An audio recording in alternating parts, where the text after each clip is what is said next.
Welcome to Still Moments Studio. My name is Paula. Today I'm going to take you through a color demo of painting this young girl from beginning to end. I've left in as much of the painting process as possible. I have time-lapsed it so that it does speed up the process. I use a layering method throughout the face and wet on wet throughout the hair. I also have included as much of the mixing of the colors as I can, and I'll let you know which colors that I use as I go along, and I'll have more comments at the end if you stick around. So let's go ahead and get started. First of all, I'm going to add a light layer of cadmium yellow.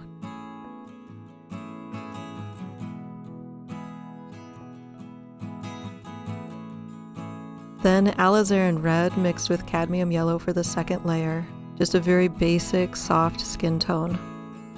I'm keeping these warm tones out of the shadow on the left-hand side. I want the main portion of your face to really pop. Next, a light layer of burnt sienna, and then I'll also start building up some layers in the shadowy side of her face as well.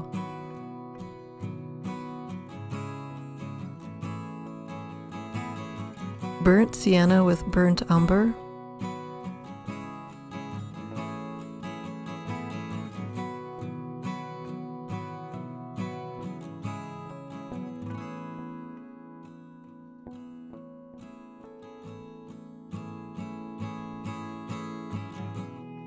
Next, a layer of burnt umber with a little bit of burnt sienna.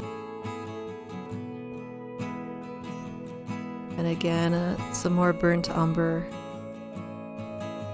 A light wash of alizarin red to really bring out the rosiness in her skin.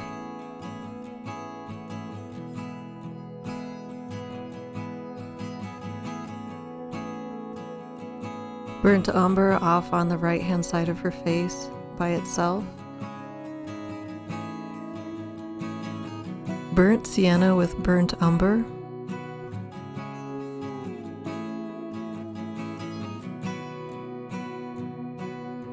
This is burnt umber mixed with cadmium yellow to really keep that warm golden glow in her skin.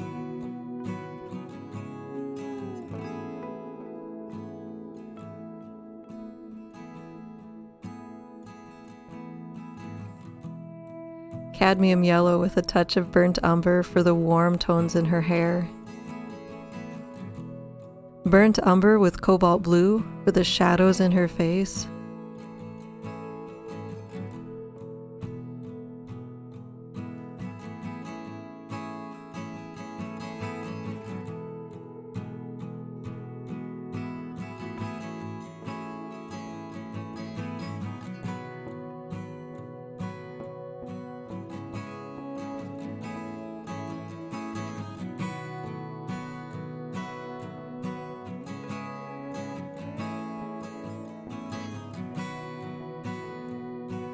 A soft wash of ultramarine blue in the neck. This is a much thicker wash of burnt umber and cobalt blue with a touch of burnt sienna, just to really push the shadow deeper and deeper. For the hair, I'm using a wet on wet technique. I've spritzed the first layer of her hair with a little water bottle so that it stays wet for a little bit longer. This is going to be a very thick, rich burnt umber mixed with black. Then touching in some water. As it continues to dry, I'm just manipulating it. Burnt umber and black, a little bit of burnt sienna, burnt umber and black,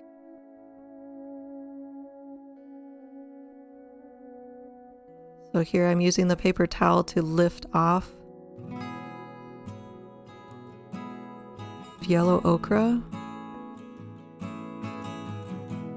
a little bit of burnt sienna, black. As it continues to dry, burnt umber and black. And now lifting off some light spots for her curls. To spritz the next layer, you want to make sure that first layer was fully dry, cover it up. This is a deep black with a little bit of burnt umber. Lifting off some of the paint, dropping in some burnt sienna.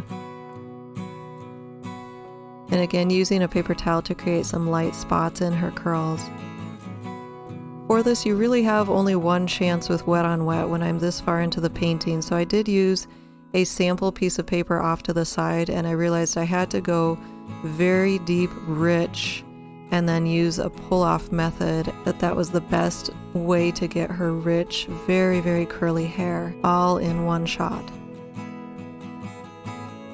I'm using some of that hair color to shadow even into the face.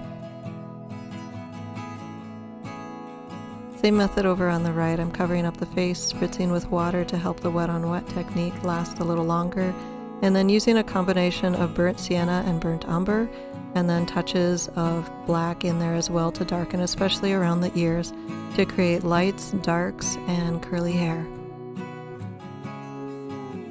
Burnt sienna, burnt umber, and yellow ochre.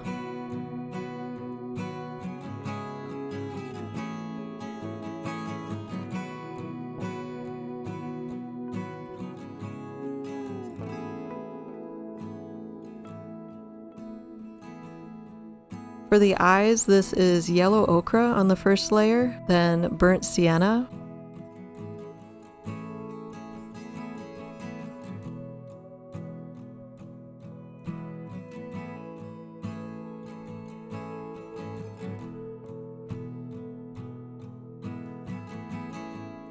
burnt sienna and burnt umber,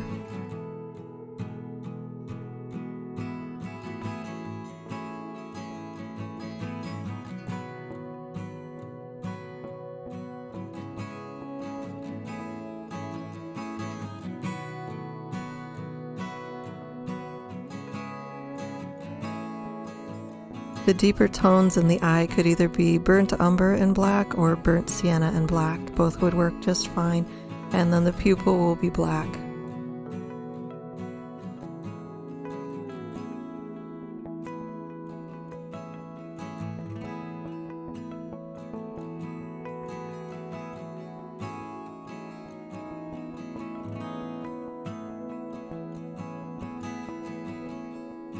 Yellow ochre mixed with ultramarine blue, alizarin red, and a bit of burnt umber for the shadow in the eye.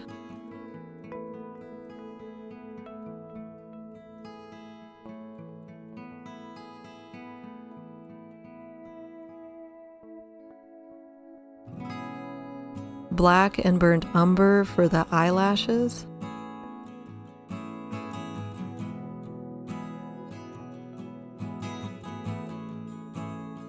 On the lower eyelashes, I'm going to put on the burnt umber and black, and then I'll also lighten them with just a bit of water.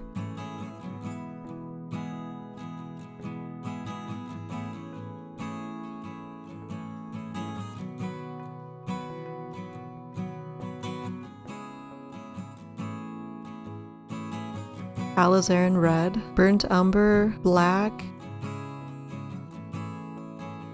The eyebrows are black with a touch of burnt umber and several values.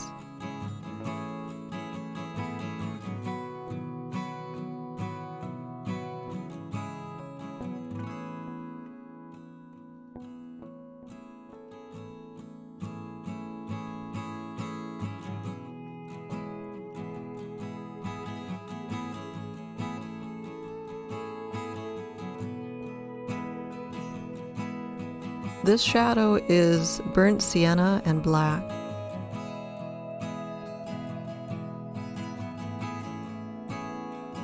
Burnt sienna, alizarin red, cobalt blue, and a touch of burnt umber.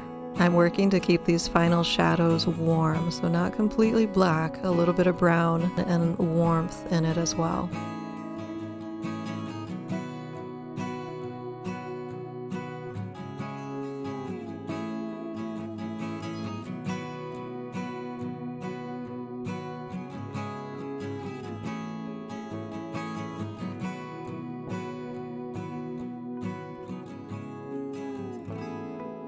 Alizarin red and cadmium yellow for the lips.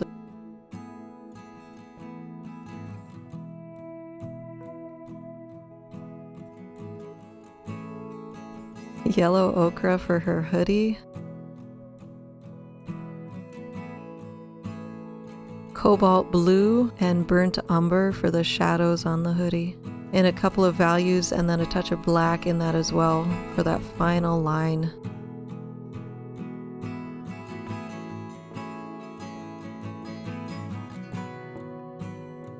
Burnt umber, yellow ochre, and black to finish off the curls.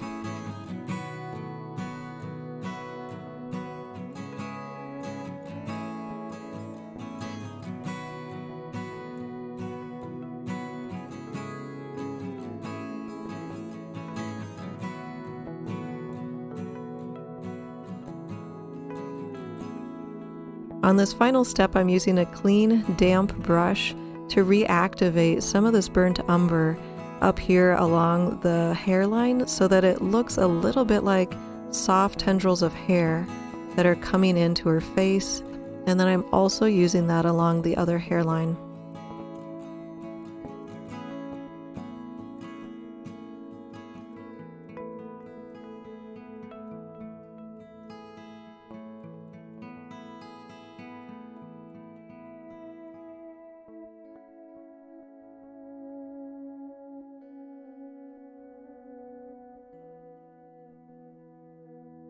Burnt umber and black for the shadow under her chin, then alizarin red and cadmium yellow to finish off.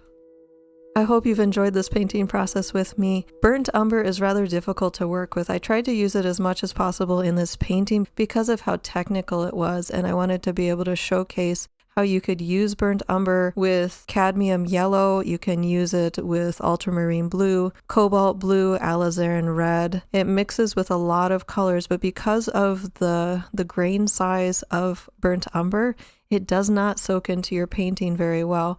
So I used very dry washes as I went over this painting, and you could tell it took me a while to build it up because I didn't want pure pigment. They were fairly dry washes, and I didn't overly touch them up. I do use watercolor paint from a tube, as you can see right here, so it'd be quite easy to work directly with very thick pigment if I needed to. But that in itself would leave a very shiny veneer on this surface, and I wanted to keep it as close to watercolor as possible. I didn't want to go more towards the look of a gouache, which is an opaque type of watercolor. I wanted it to still be very translucent as much as I could, even though it's burnt umber. So if you've worked with burnt umber before, you know what I'm talking about. If you have any tips or helps for other people, if you're interested in the paint colors or the brands that I use, as well as the paint brushes that I used in this painting, I've listed those over on my website. I've left a link to that down below if you're interested in checking that out. Otherwise, don't forget to hit the like button and subscribe, and we'll catch you next time. Thanks for watching.